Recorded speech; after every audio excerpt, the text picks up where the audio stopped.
Ok, alors on va vous faire une petite tournée, but it's going to be in English because the French guys connaissaient tous la place. Ok, on rentre ici.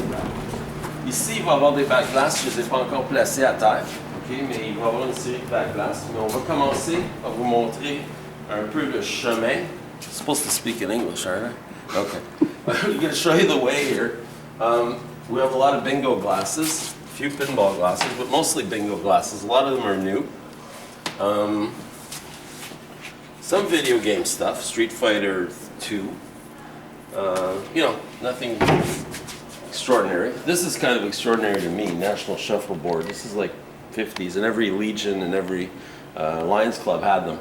Then we're going to go through here. We got a lot of driving controls, kiddie ride motors, transformers, either for video games or pinball. There's a lot of Gottlieb, but we do have Sega Daytona stuff, Super GT, and on and on. So here's some cradles for some cranes, some driving controls up here. Over there are coin doors. Ignore this thing, this Fast and Furious, that's not for sale. And then we have a bunch of pinball aprons over here that we got from downstairs or upstairs or whatever. And then some older glasses, which is kind of what I like. I wrote Speed King, that's kind of cool. Space Invaders, Midway, Wild Kingdom, that's kind of neat. Then we get into the slot machine stuff. There's a lot of slot machine glass here. New from Bally, because O'Reilly was a Bally distributor. Miss Pac-Man, more slots. Then over here some shuffleboard glasses, which I like a lot. And they're going to be like $5 or $10. It's not going to be outrageous because there's an awful lot of them. These might be a little pricier, like in the $25 range, because some of them are really, really beautiful. For example, this one here, I'm particularly in love with. And, you know, I bought one, by the way. There's only one left. And then we go over here. A lot of slot machine glasses. A lot. Straight from Bally. There were a lot of slot machines across Europe that Mr. O'Reilly operated a long time ago with other people.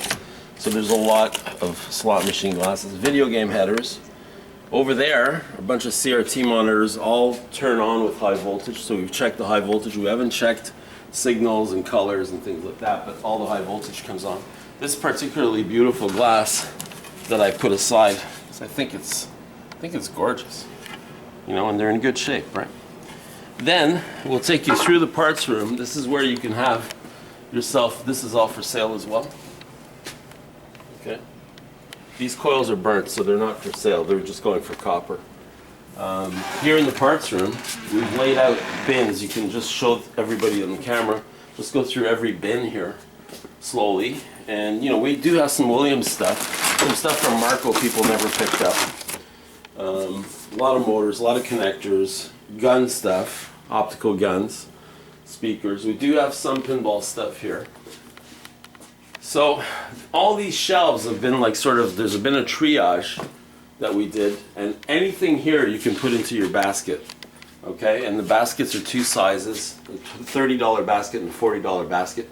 As long as you fill it up to the top, this is not the basket by the way, as long as you fill it up to the top, if this was a $20 basket, you could fill it right up to the top. If it goes over, then you have to talk to Pierre or myself. So you can go around here, I'll let you go with the camera. Just through the parts room, Lou. Keep going down this way. These are all. This is all stuff that's for sale. Track balls, jukebox stuff, Super Chex players. All here, Louis. All these are Super Chex players. They're like $5 each. And then there's another row over here. It's not that interesting. A lot of soccer stuff. Some boards, some small optical boards. Track balls, that sort of crap, and kind of Rams. More jukebox Merit stuff. This is Merit touchscreens, Merit computers, Merit side panels, Row jukebox stuff. There's video cards. Yeah, we don't know if these work, but anyway, they're fun to mess with. What else can I show you? Over here, there's another row. Oh yeah, this stuff here, all video game headers. Take a good look at those, Lou, for me. Mm-hmm. These are all they're $10 each. And there's a little list, so you don't have to go through all of them. I can tell you what we got. And What else? I guess power supplies, cash boxes for sure. Good old DVD drives. Good DVD drives. Some junk here. Fake Bone Busters head. Some Wurlitzer oil tubes. Some Beaver stuff. And we're going to take another little walk around. One more section that I forgot to show you. Just follow me through here, Lou. Well, actually, two places I haven't showed you. This whole wall here is basically all the parts that we picked up from Mr. O'Reilly's partner, who was Jack Dunn, and back in the 50s when they started. And Jack Dunn passed away last year, and he closed down Alouette Classic, I'd say 3 years ago. And then me and Mr. O'Reilly went over there on Beaconsfield Avenue, and we bought all their parts. So all this is kind of interesting because you've got lamps, lamp sockets, Atari joysticks, a lot of weird shit, on and on.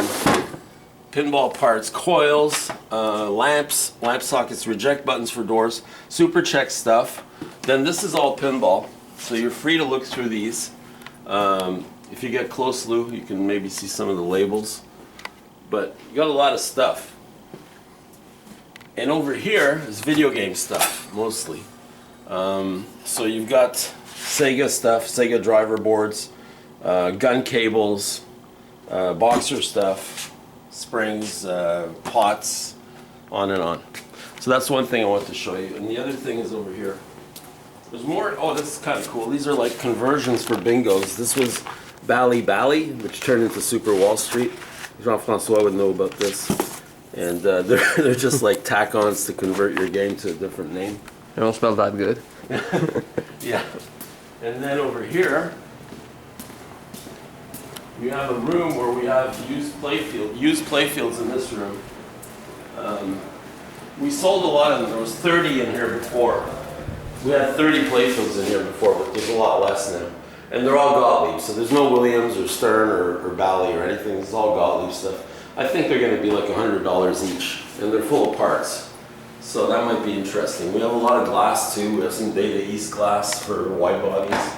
And what else can I show you except an overview? And hope you can make it on the 19th of March. And that's it.